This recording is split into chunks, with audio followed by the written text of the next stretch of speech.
projections from the vertical axis phi and the maximum height reached by the particle is this. Here hm as a function of theta is represented. देखिए आप अगर यहाँ पर u velocity से throw किए हैं और vertical के साथ एंगल फाई है, तो जो मैक्सिमम हाइट होगी उसको अगर h से लिखें, so this will be equal to u square sin square 90 minus phi and divided by 2z. So h is equal to u square upon 2z and cos square phi.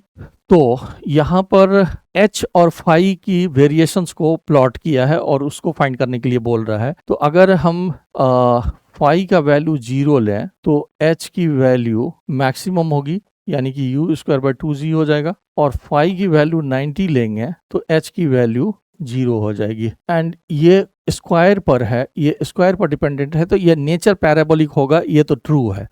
लेकिन आप अगर इससे find नहीं हो पाएगा, आप क्या करो, करेक्ट आंसर को फाइंड करने के लिए आप इसको डिफरेंशिएट करो, स्लोप निकालो, इसकी स्लोप निकालो। तो अगर आप देखें तो D H upon D phi की वैल्यू अगर निकालें तो that will be equal to U square by 2z and multiplied by 2 cos phi and multiplied by minus sine phi. तो अगर देखें तो D H upon D phi की value आ गया U square by G with negative cos phi and sine phi. तो अगर phi की वैल्यू 0 होगा तो स्लोप की वैल्यू 0 होगी, एंड 0 से 90 के बीच में स्लोप निगेटिव होगा। तो अगर आप सी एंड डी ऑप्शंस को कंपेयर करो तो यहाँ पर आपका जो है स्टार्टिंग में फाई इक्वल टू 0 पर ये स्लोप 0 आ रहा है, एंड बाकी किसी भी पोजीशंस पर स्लोप निगेटिव आ रही है।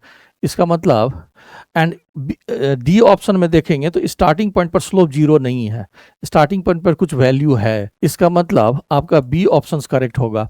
मैं फिर से देखिए आपको क्या कह रहे हैं कि phi is the angle between vertical and projections. तो h का हमारा स्टैंडर्ड फार्मूला ये आ गया। अब h कॉस स्क्वायर फाई पर डिपेंड कर रहा है, इसीलिए फाई के साथ जो ग्राफ होगा वो पैराबोलिक होगा, इस नेचर से हम कंक्लूड कर सकते हैं। लेकिन आप करेक्ट पैराबोलिक को चूज करने के लिए आपको बेशक होगा कि इसकी स्लोप फाइंड कर लो, एंड उसके बेसिस पर अगर देखोगे तो हमारा स्लोप निगेटिव आ रहा है एंड स्टार्टिंग में स्लोप की वैल्यू 0 है जो बी मैच कर रहा है, इसीलिए